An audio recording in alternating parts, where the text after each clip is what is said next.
Oh, I wish y'all could smell that. These ribs look awesome. Oh man.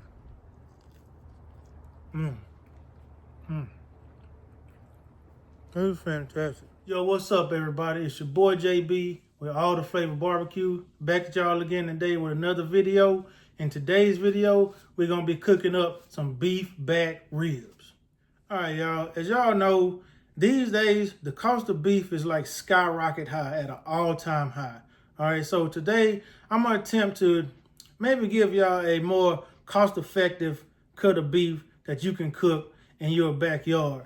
Right here, I have a center cut beef back ribs from Walmart. All right, now, as you can see, they look like St. Louis spare ribs. I've never done these ribs before, so I'm going to treat them just like St. Louis spare ribs. They're not nearly as thick as the big old beef Dino plate ribs, and they're definitely not brisket, okay? So I'm going to treat them just like pork spare ribs, and we'll see how long they take. But as you all know, that beef draws up, okay, a lot when you cook it. So they're not going to have nearly as much meat when we're done cooking it. So we're going to get over here to the lab and we're going to season it up. So let's get to it. All right, y'all. So let's go ahead and get to these ribs right here. So as you can see, these ribs don't have a whole lot going on the meat side. We're not going to do anything to the bone side because we're going to leave that membrane on there. I like to leave the membrane on beef ribs so they can stay intact and they just cook better to me. But you can do what you want to do. But the first thing we're going to do is go ahead and put some olive oil on it. We're not going to do anything to the underside, so we're just going to concentrate on the meat side. All right, so I'm going to put some olive oil on it for like a little binder. You don't have to. I'm just feel like doing it today. All right, so the next thing we're going to do is we're going to go ahead and get some seasoning on here. Now, the seasoning I got right here is a pepper blend. It's called Pepper Mafia from Sergio's Seasoning, okay? From the Golden Steer. I'm not affiliated with them like I said before when I used it before. I just like using them. And it's got like 6 different peppers in it, all right? So we're going to sprinkle it on here. I don't know how it is, so I'm not going to put a whole lot on here. But I am going to put a good amount on here. And I can tell you right now, this blend smells great for it just to be pepper. That's crazy. It smells good. All right, let's get it on there like that. And I'll let y'all see how it looks. See that all that pepper in there? It just looks good. And it smells great too. All right, so the next thing we're going to do, we're going to go ahead and put our sea salt on there. You can use kosher salt if you want to. Go ahead and throw some sea salt on there. And you can mix all of this stuff up together. I just like to do it separately now so I can see how much of salt I'm putting on my food nowadays.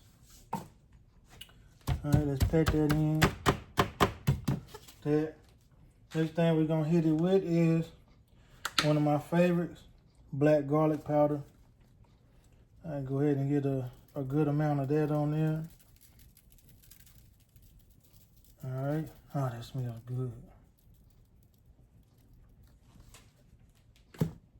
All right, let's go ahead and get some onion powder on there, just some regular onion powder.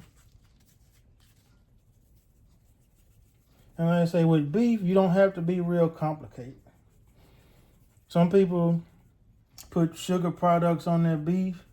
I'm not one of those people. I like more savory flavor on beef. All right, now the only other thing we're going to do, we're going to add just a little bit of color to it and put some smoked paprika on here.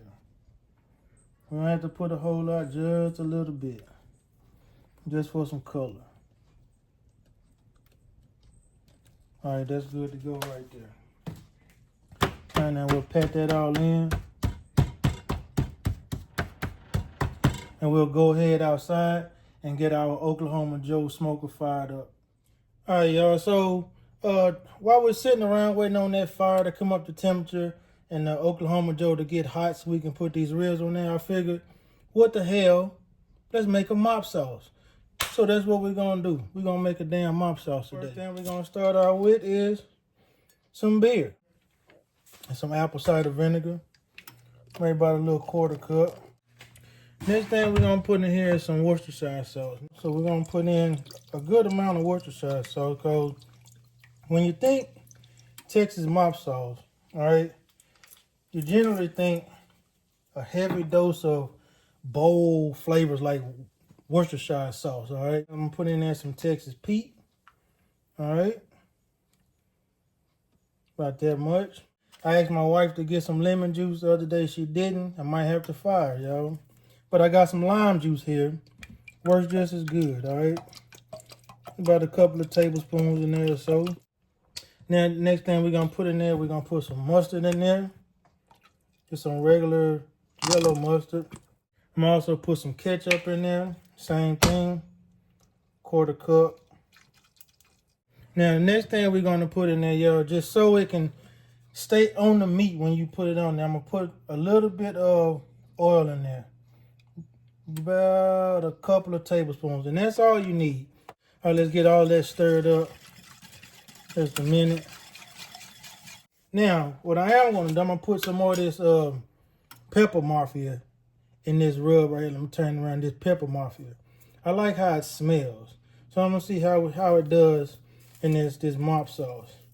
There's a couple of little pinches in there. All right. Go ahead and get some onion powder in there. A couple of tablespoons. You don't have to go crazy with it. Sea salt in there. You can use kosher salt if you want. All right.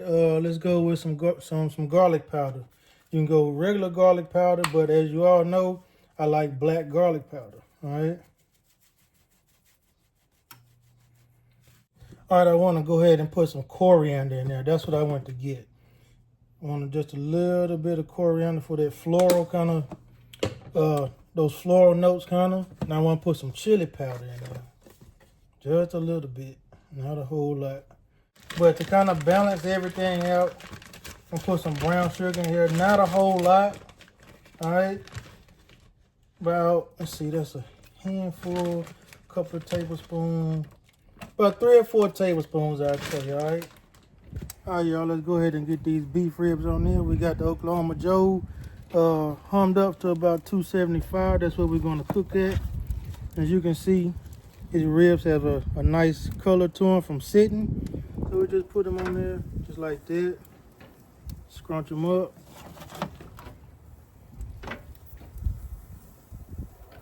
And just like that.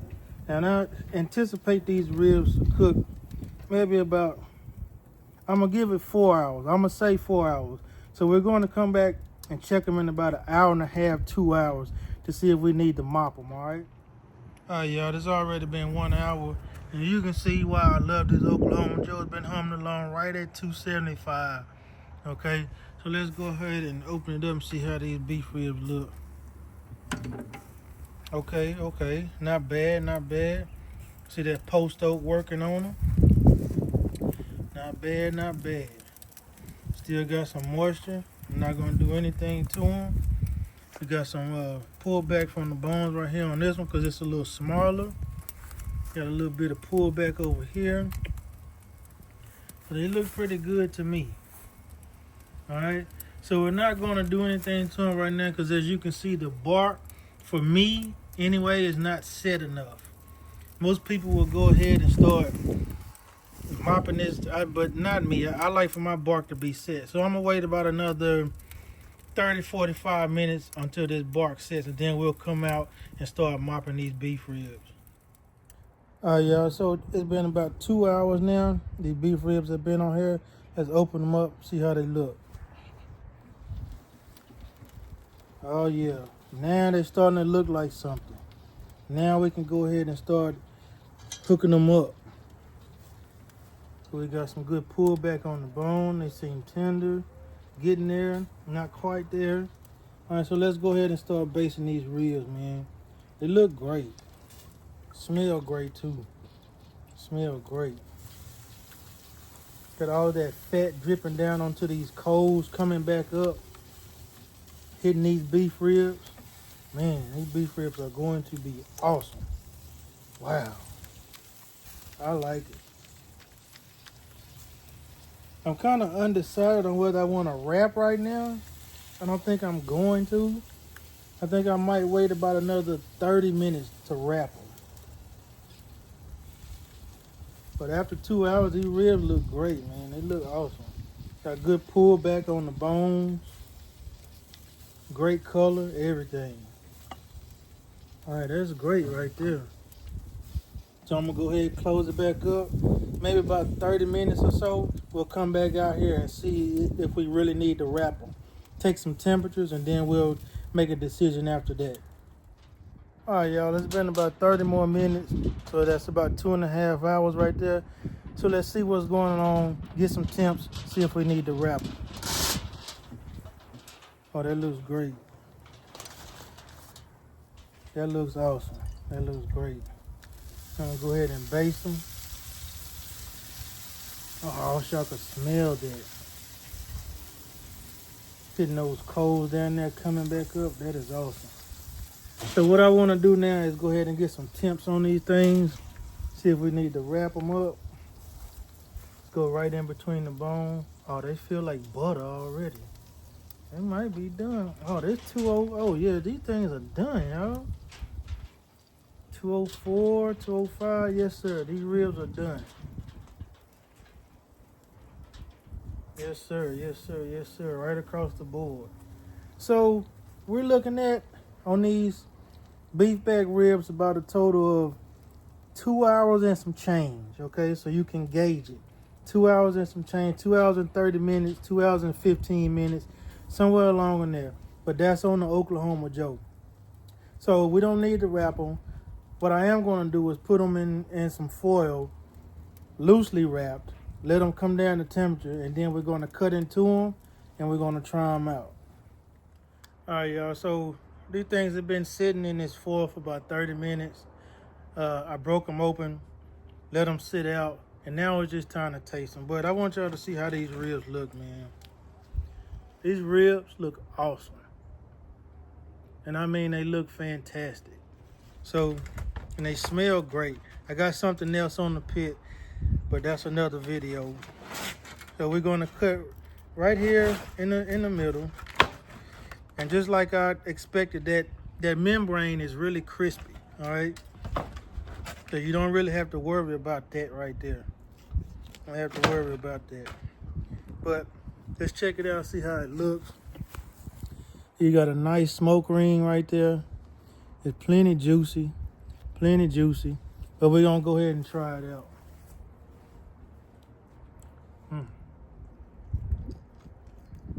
Oh, well, nice and tender. Nice and tender. Now, what you can do, or you can probably peel this membrane off, because it's in the way, but you really don't have to. Oh man.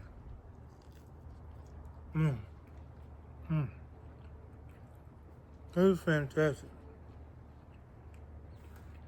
Nice simple rub.